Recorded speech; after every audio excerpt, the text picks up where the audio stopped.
Hi,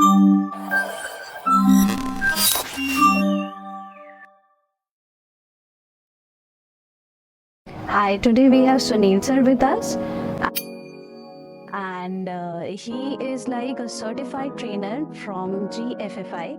And जितना मैं जानती हूँ, past 12 years से he has been training like Kanpur में. He is a very known face. I am very obliged that today he took out the time and he's sitting with us. And I'll just ask few questions with him and let's see कितने doubts clear होते हैं. Sir, आप मेरे को ये बताइए like what are the age group जिसको आप train करते हो?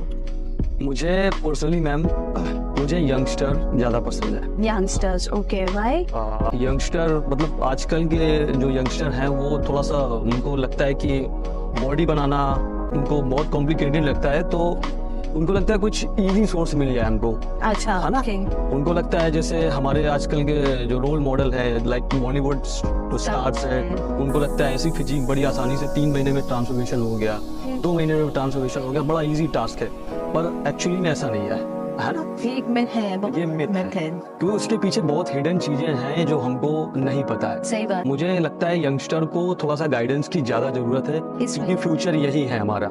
अगर मैं बात करूँ इंटरमीडिएट फास्टिंग की, एक बहुत आजकल ये चल रहा है, व्हाट इज इंटरमीडिएट फास्टिंग. आप इंटरमीडिएट फास्टिंग से आप 16 आवर्स का फास्ट रखो, और मतलब how is this connected with our weight loss, या इज इट अ मिथ और इज इट द ट्रूथ? इसका सिंपल सा फंडा है कैलोरी डेफिसिट. आपने जो वेट लॉस का जो प्रोसेस है वो आपकी कैलोरी डेफिसिट से उसका मतलब है. कैलोरी डेफिसिट आई थिंक बहुत लोगों को पता भी नहीं होगा व्हाट इज कैलोरी डेफिसिट. कि हमारे दिन के कितने हमारी एक्टिविटी कितनी है, हम कितना कैलोरीज कंज्यूम कर रहे हैं. पर्पस वेट लॉस का सिंपल से उससे रिलेटेड है, और ये हमको फायदा इसलिए देता है क्योंकि हम अब एक टाइम पीरियड के साथ में रिस्ट्रिक्ट हो जाते हैं कि हमें दिन में 12 घंटे का या 16 घंटे का हमें इंटरमीडिएट फास्टिंग करनी है. ये चीज़ हमको मतलब एक रिस्ट्रिक्शन देती है, वो हमें फायदा मिलता है उस सारी चीजें. बस लेकिन पर्पस आप समझ लीजिए बस इतना ही है वेट लॉस का कि आपको कैलोरी रिस्ट्रिक्ट करनी है अपनी. दिन में आप जितना बर्न कर रहे हो उससे आपको कम लेना है तो आप वेट लॉस करोगे. आप सरप्लस पे रहोगे तो गेन करोगे, मेंटेनेंस पे रहोगे आपकी कैलोरी की जो भी मेंटेनेंस दिन में जितने भी आपकी फिजिकल एक्टिविटी है उस हिसाब से मेंटेनेंस कैलोरी पे रहोगे तो आप मेंटेन करोगे जो भी आपका वेट. ओके. और कभी भी लाइक हम लोग जो वेट रिड्यूस की बात करते हैं, एक होता है इंच लॉस, एक होता है वेट लॉस. आई थिंक मेरे साथ आप मेरे को भी बहुत टाइम से ट्रेन कर रहे हो, मेरा भी बहुत कॉमन क्वेश्चन लाइक एक फीमेल्स का होता है कि वेट लॉस नहीं हो रहा, इंच लॉसेस हो रहे हैं, रिड्यूस हो रहा है. बट आई थिंक ये inch loss and weight loss इसका कोई कंसेप्ट नहीं है. आई थिंक जो हम लोग हमेशा वेट स्केल पे खड़े रहते हैं और वहाँ पे अगर दिख गया कि अरे 75 हो गया, अरे 74 हो गया, लाइक फिर 78 हो गया, तो ये जो आई मीन जो वेइंग स्केल है. आप बेसिकली ये कहना चाह रहे हो कि वेट लॉस और इंच लॉस में डिफरेंस क्या है? डिफरेंस नहीं Sunil sir, I mean mentality क्या रखनी चाहिए. मतलब जब आप जिम ज्वाइन करते हो बहुत ऐसा सब बोलते हैं कि वहाँ गए हो वेट तो लॉस नहीं हो रहा है, बाकी इंच लॉस से क्या फर्क पड़ता है. देखिए how true is that? Weight loss का सीधा सा पर्पस आजकल मतलब लोग एक कॉमन मिथ है लोगों के बीच में, उनको लगता है मेरा वेट लॉस हो जाएगा तो मेरा बॉडी की शेप पे आ जाएगा. हाँ ट्रू. बॉडी शेप पे आना और वेट लॉस होना दोनों डिफरेंट चीजें. जिसको आप बॉडी शेप पे आना यानी फैट लॉस बोलते हैं. ठीक है, तो ये जो वेट लॉस का कॉन्सेप्ट है बेसिकली हमारे किसी एक ऑर्गेनाइजेशन में यूज होता है जो BMI का कॉन्सेप्ट है, बॉडी मास इंडेक्स. इस हाइट के अकॉर्डिंग इतना वेट होना चाहिए. ठीक है, तो वहाँ पे लागू होता है. जैसे किसी आप फौज की बात कर ले, वहाँ पे इस हाइट पे ये वेट चाहिए होता है. तो ये मेजॉरिटी के लिए बनाया गया था, ये जनरल फिटनेस के लिए नहीं है. जैसे आप और हमारा, आप अगर सोचते हो आपका 70 kg वेट है और इस 70 kg वेट पे आप प्रॉपर शेप पे हो, लाइक आपकी बॉडी में मसल मास अच्छा खासा है, आपकी बॉडी प्रॉपर शेप पे है, अगर आप उस शेप के साथ में फिट हो तो वेट आपके लिए मैटर नहीं करता आपकी बॉडी में क्योंकि मसल ज्यादा है. ठीक है, तो लोगों को लगता है कि वेट लॉस हो जाएगा मेरा तो मेरा बॉडी शेप में आ जाएगा. जब भी वेट लॉस होता है बड़ी तेजी से ड्रेस्टिक उस पे होता है स्टार्टिंग, तो हाँ, तो बेसिकली वाटर रिड्यूस होता है और मसल मास जाता है. जो इंच लॉस है वो टाइम टेकिंग प्रोसेस है क्योंकि आपका बॉडी में मसल बढ़ेगा. आई थिंक सर ये बॉडी टू बॉडी डिफर करती है. बिल्कुल डिफर करती है, जेनेटिक बहुत मैटर करता है, एज एज भी मैटर और ह्यूमन लाइक अगर मेल फीमेल ले तो उसका भी मैटर। बिल्कुल, क्योंकि मेल की बॉडी में जो उनका मेल डोमिनेंट हार्मोन है टेस्टोस्टेरोन, जिसकी वजह से वो मसल मास जल्दी गेन कर सकते हैं, उसकी वजह से मसल मास गेन होगा तो आपका मेटाबॉलिज्म शूट करेगा, तो आपका फैट लॉस अच्छा होगा। तो फीमेल में थोड़ा सा ये प्रोसेस स्लो रहता है, उनकी बॉडी में उनका एस्ट्रोजन डोमिनेंट होता है क्योंकि बॉडी में, तो टेस्टोस्टेरोन कम है तो मसल बिल्डिंग एक मेल की तरह नहीं कर सकती है। जो एक मिथ रहता है फीमेल को कि मैं वेट ट्रेनिंग करूंगी तो मेरा मसल मास कहीं एक फीमेल की तरह मेरी बॉडी ना हो जाए, हाँ। ऐसा कुछ भी नहीं है। ओके, जब तक कि आप बाहर से कुछ इंजेक्ट नहीं करते, ऐसी कुछ चीजें नहीं लेते। इंजेक्शंस और इन पे आऊं, जब आपने स्टार्टिंग में बोला था कि लाइक बहुत फास्ट रिड्यूस करना चाहते हैं, आई मीन मार्केट में बहुत सारे ऐसे सप्लीमेंट्स हैं बिल्कुल, और लोग इंजेक्ट भी करते हैं, तो is it dangerous? I mean is it dangerous और it is okay to take? नहीं देखिए, ये ओके टू टेक ये बोल सकते हैं भैया जिनको बहुत जरूरी, जो इस इंडस्ट्री में है, प्रोफेशनल हैं, मॉडल्स हैं, है ना, आपके बॉडी बिल्डर्स हो गए, इन लोगों के लिए तो ठीक है, उनको स्टेज रेडी होना है, उनके लिए तो ठीक है, उनका काम ही यही है। उनकी रोजी-रोटी काफी रिस्ट्रिक्शन बहुत डाइट पे भी आपको पता भी नहीं है। हम एक फिजिक देखते हैं पोस्टर पे या एक टीवी पे देखते हैं कि भैया कोई हमारा एक फेवरेट मॉडल है या स्टार है तो 6 पैक एब्स 4, हमको नहीं पता कि उसकी बॉडी में कितनी प्रॉब्लम्स चल रही, वो कितनी प्रॉब्लम से गुजरा है, वो वाटर उसके रिस्ट्रिक्टेड है, पानी कितना कम पी रहा है, उसने सोडियम इंटेक कम रखा है और डायबिटिक्स पे है, खाना कितना कम खा रहा है, ये जो उस प्रॉब्लम से गुजर रहा है कोई नहीं जानता। एक्चुअली में वो हेल्दी नहीं है, मैं ये कहना चाह रहा हूँ कि वो हेल्दी नहीं है। Okay, that is not. तो ये आपकी चॉइस है कि आपको हेल्दी रहना है या आपको लुक्स के लिए जाना है। ओके, हाँ, फाइन। अगर आप लुक्स पे जाना चाहते हो वो एट अनहेल्दी तो आपको फिर उस प्रोसेस से गुजरना पड़ेगा। और अगर आपको हेल्दी मेंटेन करना है, लाइफस्टाइल मेंटेन करना है, go with a long process. तो वही बात है, हेल्थ और फिटनेस में डिफरेंस है। Okay, and green tea, I want to ask you about green tea. Green tea और जो नॉर्मल टी होती है, हाँ जी, Sunil sir, I mean how healthy is green tea? कहते हैं भर भर के एंटीऑक्सीडेंट्स होते हैं इसमें, और इज इट लाइक कि हमें अपना पहला जो मतलब कप है, जो एक ट्रेडिशनल चाय होती है, उसको हटा के and then we should like replace it with a green tea, या फिर how should a green tea? नहीं, ये बात बिल्कुल सही है आपकी कि ग्रीन टी एक ऑक्सीडेंट का अच्छा सोर्स है, जो एक अगर आप चाय की कंपैरिजन में उसको अगर कंपेयर कर रहे हो तो मैं तो बोलूंगा ग्रीन टी को प्रेफरेंस देना चाहिए, वो उसकी कंपैरिजन बहुत हेल्दी है।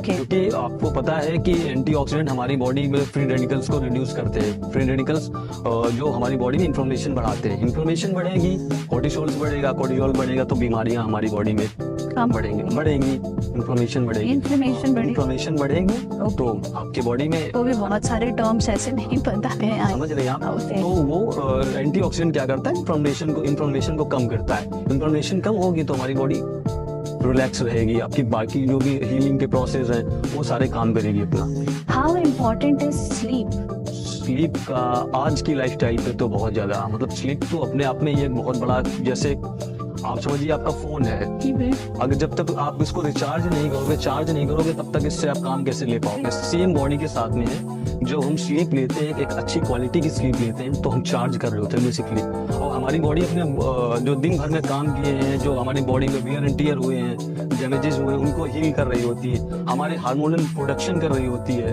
उस समय हमारी बॉडी किसी खाने को डाइजेस्ट नहीं कर रही है, बाकी जो काम है प्राइमरी बॉडी के लिए वो सारे कर रही होती है। ओके, तो स्लीप बहुत ज्यादा इंपॉर्टेंट है। फाइन, तो आई मीन जिम के साथ साथ you should have a very proper sleep. वो भले ही 5-6 घंटे की हो पर क्वालिटी बहुत स्लीप होनी चाहिए। And then I wanted to ask you about protein, the kind of protein. Market में एन नंबर ऑफ सप्लीमेंट्स हैं, बहुत सारे, if I talk muscle days है और भी बहुत सारे हैं, लाइक तो हमें किस पैरामीटर पे चेक करना चाहिए कि ये प्रोटीन इंटेक, या फिर हमें अपनी लाइफस्टाइल में मेरे साथ भी हुआ था ये कि दाल अगर मैं 100 ग्राम लेती हूँ तो दाल में अगर बहुत सारा पानी डालो it becomes like you can not eat, like एक पूरा वो कुकर भर के दाल, ठीक है, वो नहीं खाया जा सकता है, तो वो 100 ग्राम का बन जाता है बहुत सारा।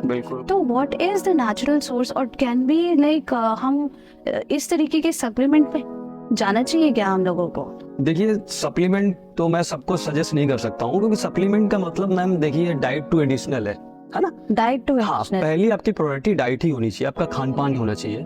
क्योंकि अगर आप देखिए एक जर्नल जो मैं बोलूँगा इंसान है, नॉर्मल इंसान के लिए उसकी डाइट ही प्रायोरिटी पे होनी चाहिए, जब तक कि आपका कोई स्पेशल गोल नहीं है। आप एक मतलब आप एक बॉडी बिल्डर हो या एथलीट हो, या आपने देखिए फॉर एग्जांपल हम एक एग्जांपल से समझते हैं कि लाइक आजकल की जो इंडिया में आप देखोगे सबसे ज़्यादा डेफिशिएंसी निकल रही है बॉडी में विटामिन डी। 90% से अब लोगों को विटामिन डी का डेफिशिएंसी है। ठीक है, उसके कई सारे रीजंस है। हमारी बॉडी में मेलानिन ज़्यादा होता है, जिसकी वजह से हम ज़्यादा एब्जॉर्ब सनलाइट को करते हैं नहीं कर मेलानिन। हाँ, तो उसकी वजह से हम विटामिन डी हमारी बॉडी नहीं बना, क्योंकि प्रोडक्शन करती है। ऐसा नहीं कि सनलाइट से हमें डायरेक्ट मिलता है, वो हमारी बॉडी बनाती है। तो इतनी कम सनलाइट में हम लोग नहीं बना सकते। तो आप देखोगे जनरल जो डेफिशिएंसी आजकल देखी जा रही है विटामिन डी की, बहुत कॉमन हो गई। तो जब विटामिन डी की डेफिशिएंसी हुई है आपको, तो डॉक्टर आपको ये नहीं बोलेगा कि अभी आपको डेफिशिएंसी है, आप सीधा जाके सनलाइट पे लेना स्टार्ट करो। वो तो आपको बोलेंगे, वो एक प्रोसेस है, वो करना ही करना है। लेकिन जो आपकी अभी डेफिशिएंसी हुई है, वो उसके लिए आपको सप्लीमेंटेशन करना पड़ेगा। तो सेम प्रोटीन के साथ में एक जनरल जो इंसान है, उसको पर केजी बॉडी वेट के हिसाब से 1 ग्राम प्रोटीन चाहिए होता है उसकी मतलब जनरल हेल्थ के लिए। उसके बाद आपका अगर कुछ स्पेशल गोल है, आपको मसल बिल्डिंग करना है, आपको तो आप एथलीट हो, तो उसके हिसाब से वो वेरी करते हैं नंबर्स, है ना। तो हमें लाइक फॉर एग्जांपल अगर मैं इंस्टेंस मानो, मेरा बॉडी वेट अगर मैं मान के चलती हूँ लाइक 70 है, ठीक है, तो 70 में मेरे को कितना ग्राम ऑफ प्रोटीन चाहिए? अगर आपकी देखो आप केवल जनरल फिटनेस के लिए आप सोचते हो, तो आपको 70 ग्राम पे मतलब 70 ग्राम तो चाहिए क्योंकि आप वेट ट्रेनिंग करते हो, तो इतना तो चाहिए। अगर आपका थोड़ा स्पेशल गोल है, मेरे को थोड़ा सा और मतलब लीन और मतलब आपको फिजिक इनहेंस करनी है, तो 1.5 तक चले जा सकते हो। उतना से उससे ऊपर की जरूरत है ही नहीं। इवन नेचुरल बॉडी बिल्डर को भी 1.6 से ज्यादा जरूरत नहीं। जो आजकल एक कॉमन मिथ फैली, 2 पर केजी 2 ग्राम 2.5, वो केवल इनहेंस एथलीट को ही जरूरत है। उन्हीं की बॉडी वो डाइजेस्ट कर सकती है, प्रोसेस कर सकती है। बाकी एक जनरल एथलीट के लिए वो जरूरत है। मतलब मैं ये अपने तरफ से नहीं बोल रहा हूँ, ये रिसर्च प्रूवन है। हाँ, ये रिसर्च प्रूवन है। अब जी जो लेटेस्ट रिसर्चेस आई है, उनमें बिल्कुल क्लियर हो चुका है 1.6 ग्राम एक जनरल बॉडी बिल्डर जो नेचुरल बॉडी बिल्डिंग करते हैं, उनके लिए भी बिल्कुल सेफ और उसके ऊपर की जरूरत है ही। तो उससे ज्यादा की नॉर्मल जरूरत नहीं है। और जो हम ये आजकल इतने सारे रील्स पे आता है like makhana chaat, there are healthy ways, तो लाइक इनको इनकॉर्पोरेट करना चाहिए। आप देखिए, आपका घर का मुझे नहीं लगता कि किसी घर में खाना, आई थिंक इंडियन फूड, हाँ बिल्कुल इतना वैरायटी है, बिल्कुल एग्जैक्टली। एक थाली जो होती है इंडियन फूड की, राइस है, रोटी है, चपाती, सैलेड, एवरीथिंग, आई थिंक वो हर कमी पूरी कर देता है।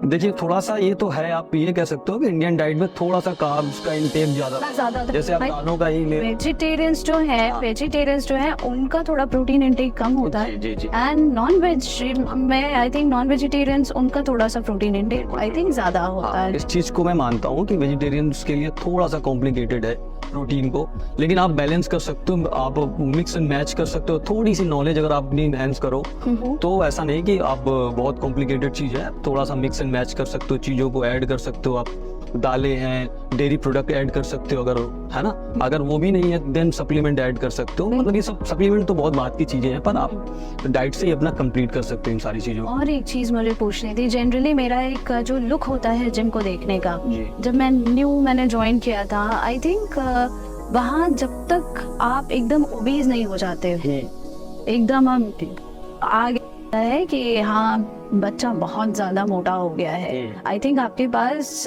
12th के 11th के भी बच्चे आते हैं ट्रीट होने के लिए।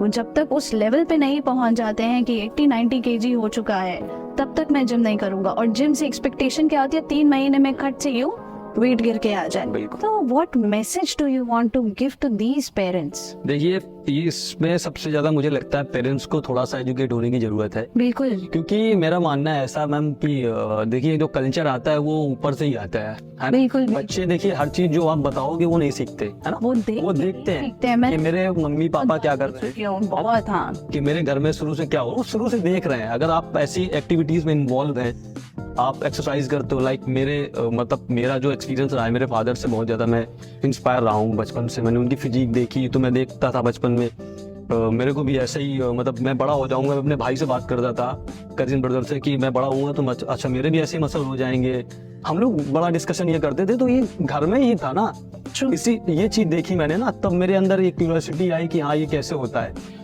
तो मुझे लगता है पेरेंट्स को पहले एजुकेट होने की बड़ी जरूरत है।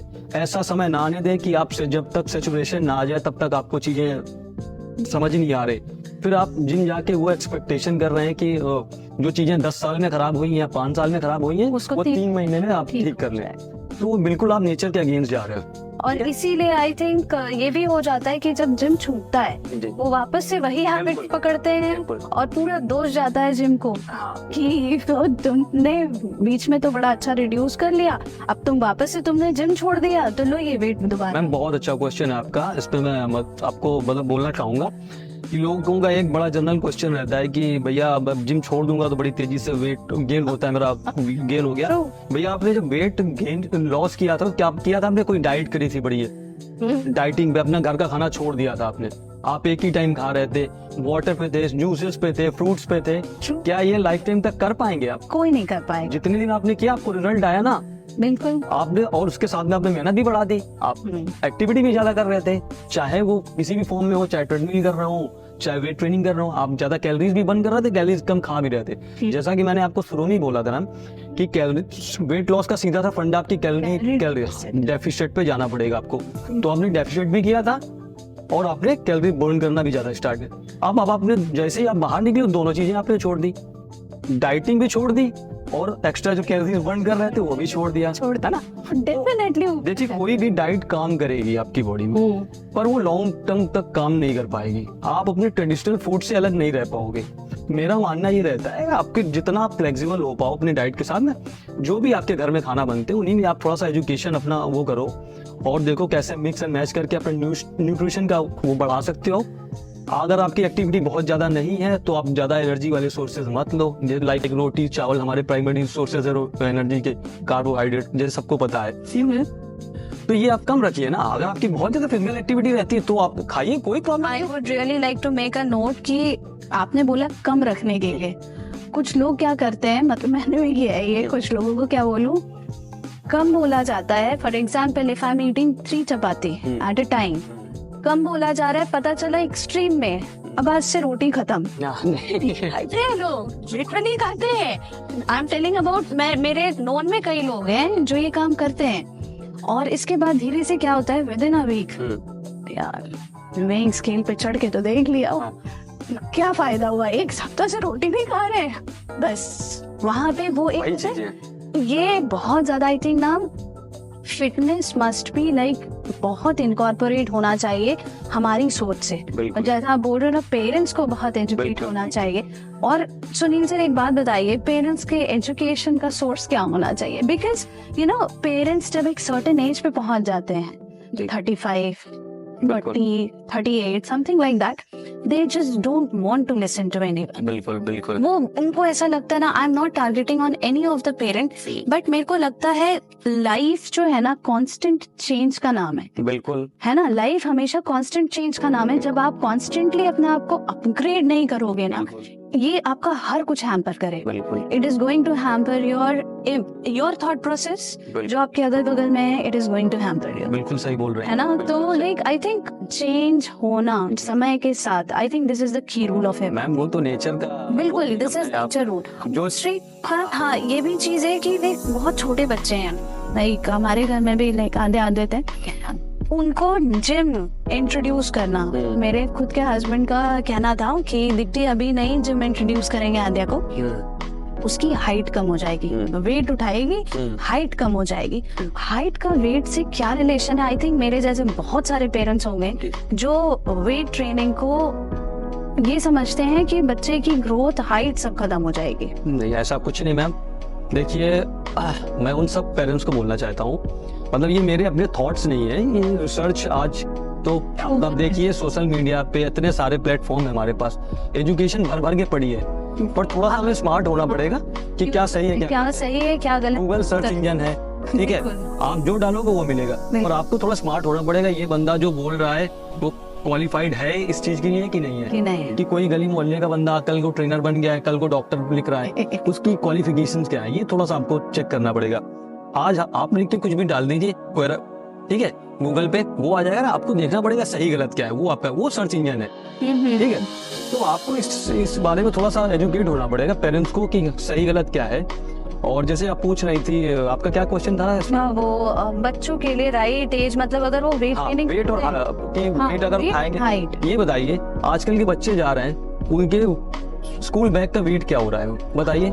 आई थिंक 2 या 3 kg या 5 kg मैक्सिमम, इससे नीचे 5। क्या वो वेट नहीं है क्या? बिल्कुल नहीं। क्या वो वेट जब डंबल पकड़ेगा तभी वेट?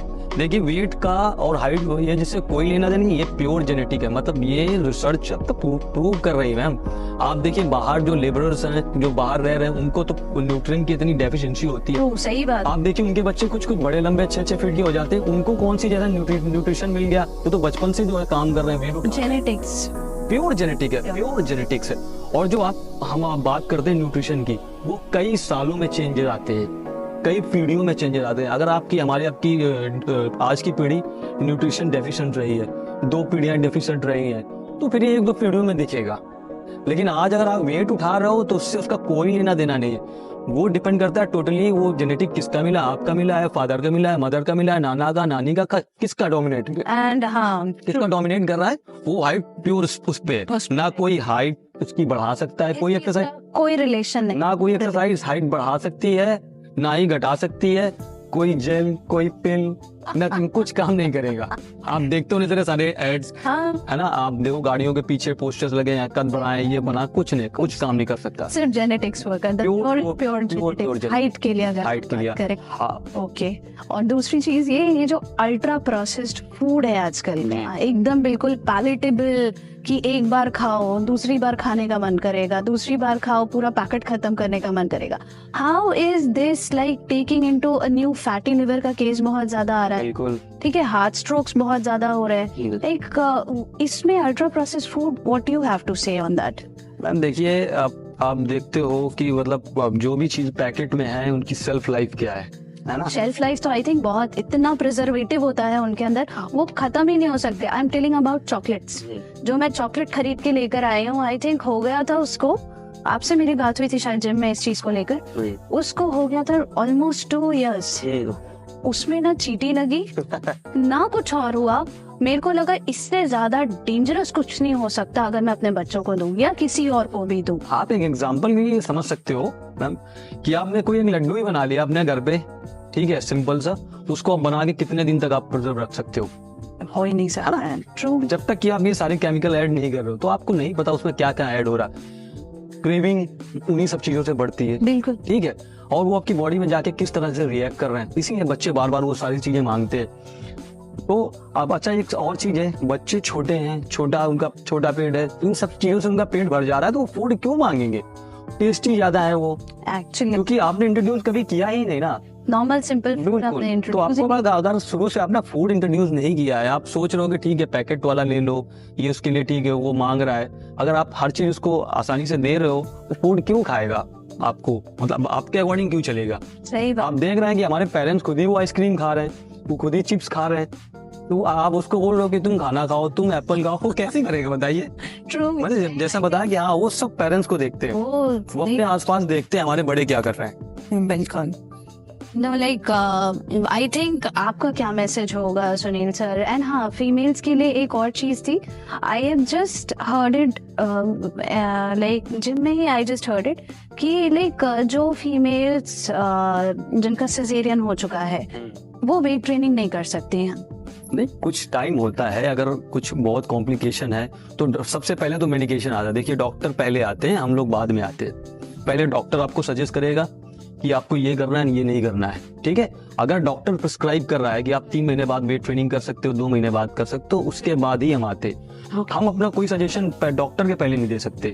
दैट्स वाई हम सबसे पहले पूछते हैं, अगर आप कोई मेडिकल केस हमारे पास आया है जिनको स्पेशल पॉपुलेशन बोलते हैं, तो सबसे पहले हम डॉक्टर का वो लेते हैं कि डॉक्टर ने आपको क्या बोला है।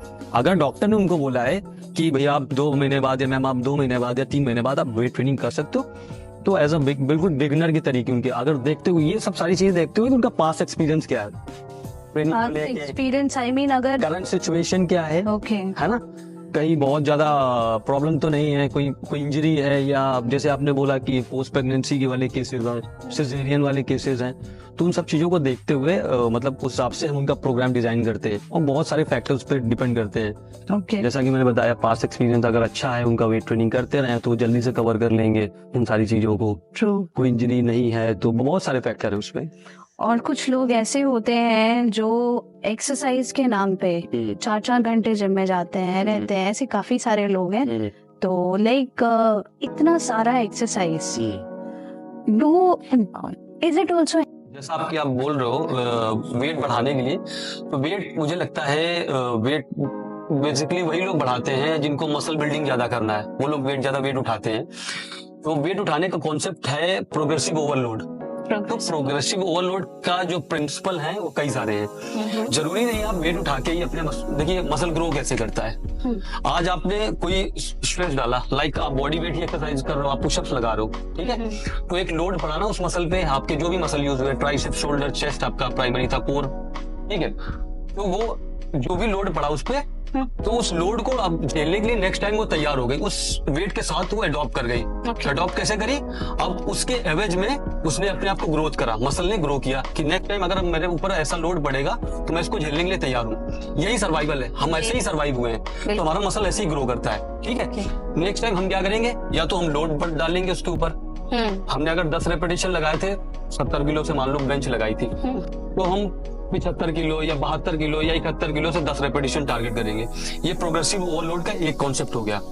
एक कॉन्सेप्ट है आप रेपिटेशन बढ़ा लो। आपने अगर 70 किलो से 10 रेपिटेशन लगाए थे तो इस बार 11 लगा लो, 12 लगा लो।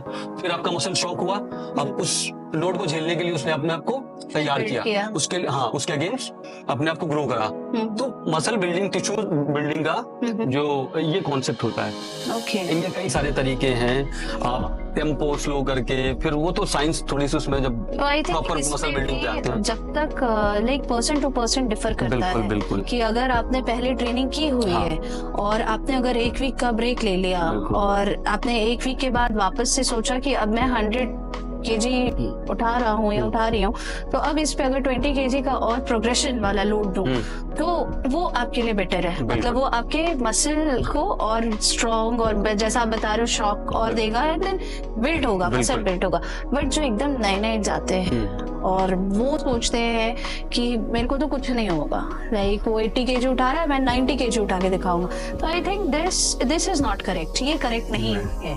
वो थोड़ा सा उन्होंने अपनी बॉडी को वैसा ट्रेन नहीं किया है, तो उसके लिए थोड़ा टाइम देना पड़ेगा, and then we must do it. And I think यहीं पे ट्रेनर्स का भी बहुत बड़ा रोल है, बहुत बड़ा रोल होता है, क्योंकि ये थोड़ा सा यंगस्टर के साथ में ज्यादा थोड़ा सा इशू रहता है, क्योंकि अभी वो मेंटली इतना मैच्योर नहीं है। वो देख रहे हैं और कि हमारे जिम में भैया लोग का ट्रेन कर रहे हैं, इतना वेट लिफ्ट कर रहे हैं, एक लड़का मेरी एज का बहुत अच्छा वेट लिफ्ट कर रहा है, पर उसको ये नहीं पता वो कितने दिनों से ट्रेन कर रहा है, कितने महीने हो गए, उसका जेनेटिक उसको कितना अलाउ करता है। यहाँ पे जेनेटिक भी बहुत बड़ा फैक्टर है मैम, है ना। तो उसका जेनेटिक उसको कितना अलाउ कर रहा है। तो अच्छा, जैसे जैसे आपकी ग्रोथ होती जाएगी, आपका मसल बढ़ेगा, आपका बोन डेंसिटी भी बढ़ेगा, तो आपके जॉइंट्स भी स्ट्रांग होंगे, जो आपके लिगामेंट्स हैं, वो टेंडन है, वो भी स्ट्रांग, उस वेट को झेलने के लिए वो भी अपने आप को ग्रो करते चले जाएंगे। तो वो सारी चीजें थोड़ा स्लो प्रोसेस है, तो यहाँ पे ट्रेनर्स का बहुत थोड़ा सा रोल है, बहुत बड़ा रोल है, बहुत बड़ा। मतलब आई थिंक जो न्यू ज्वाइन करने वाले हैं उनको थोड़ा सा प्रिकॉशन लेके करना चाहिए, क्योंकि आपकी फाउंडेशन अंडर ऑब्जर्वेशन भी रहना चाहिए। फाइन, ठीक है। एंड ये भी एक I don't know how it is math कि अगर कोई एक 60 ईयर ओल्ड वुमेन अगर कोई ट्रेन हो रही है, ठीक है, और लाइक उनको ट्रेन करना चाहिए या नहीं चाहिए? बहुत अच्छा क्वेश्चन है आपका। मैं ये मतलब ये बोलना चाहूंगा इस बारे में कि आजकल मिथ ये बड़ा है कि हमारे मतलब एल्डरली को वेट ट्रेनिंग नहीं करना चाहिए, पर मैं आपको बोलूं ये तो रिसर्च प्रूव कर चुकी है कि एल्डरली को के लिए वेट ट्रेनिंग तो सबसे सेफेस्ट तरीका, और उनको जरूर वेट ट्रेनिंग तो जरूर करनी चाहिए। क्योंकि उसका रीजन क्या है, हमारी एज क्या है, एज के साथ में हमारे हार्मोन डिक्रीज हो रहे हैं। बिल्कुल, ठीक है, हार्मोन डिक्रीज हो रहे हैं, तो हमारा मसल मास, जो हमारी स्ट्रेंथ 10 साल पहले थी, अब नहीं है। क्यों? हमारा मसल लॉस हो रहा है, हमारी बोन डेंसिटी लॉस हो रही है। तो वेट ट्रेनिंग क्या करती है? यही तो करती है, मसल मास ऐड करना। आप जितना स्ट्रॉन्ग होते जाओगे, आप उतने फिट होते जाओगे। तो आपको यही तो करना, वेट ट्रेनिंग यही तो कर रही है आपके साथ में। आप अपने मसल को स्ट्रॉन्ग कर रहे हो, अपने मसल बिल्डिंग को ही तो प्रमोट कर रहे हो, आप अपने बोन डेंसिटी को बढ़ा रहे हो, अपने जॉइंट्स को बढ़ा रहे हो। तो एल्डरली के लिए तो बहुत ही मस्ट है वेट ट्रेनिंग, बहुत ही मस्ट है। बशर्ते उनको थोड़ा सा सुपरविजन में रहना चाहिए, गाइडेंस में रहना चाहिए, उनके लिए तो बहुत सेफ है। सबसे अच्छा एज का कोई मैटर नहीं करता। बच्चों के भी बारे में हमने बात की, हमने मिड लाइफ जो आता है लाइक 20s 30s 40s उस एज के भी बारे में बात की, and like we are talking about 60s 70s। तो आई थिंक ये सब जगह पे human actually need to get focused on their physical fitness. बिल्कुल एक्टिव होना बहुत जरूरी है, होना बहुत सबसे जो basic. I think Sunil sir, आप अगर बैडमिंटन खेलो तो बिल्कुल, या चाहे आप स्विमिंग करो, या चाहे आप जिम ज्वाइन करो, डांस करो, कुछ भी करो, but you need to be active. जरूरी नहीं है कि आपको फिट रहने के लिए आप जिम ही जाओ, वो तो अपना पर्सनल गोल हो सकता है। मेरे को फिजिक ऐसा चाहिए, मेरे को लुक्स ऐसे चाहिए, है ना, मुझे थोड़ी स्ट्रेंथ ज्यादा चाहिए, वो सारी चीजें आपको उसके साथ बेनिफिशियल कर रहा है ना आपको।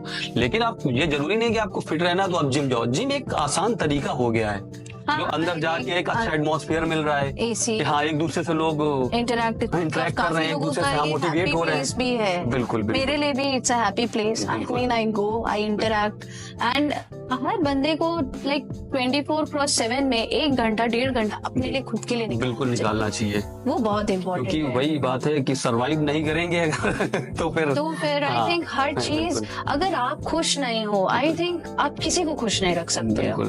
तो like how do you want to conclude? Like I just want to conclude, I think hope so बहुत सारे मिथ इसमें चले गए होंगे, और अगर और कुछ क्वेश्चंस हो you can ask him directly, and like message भी कर सकते हो, व्हाटएवर यू कैन।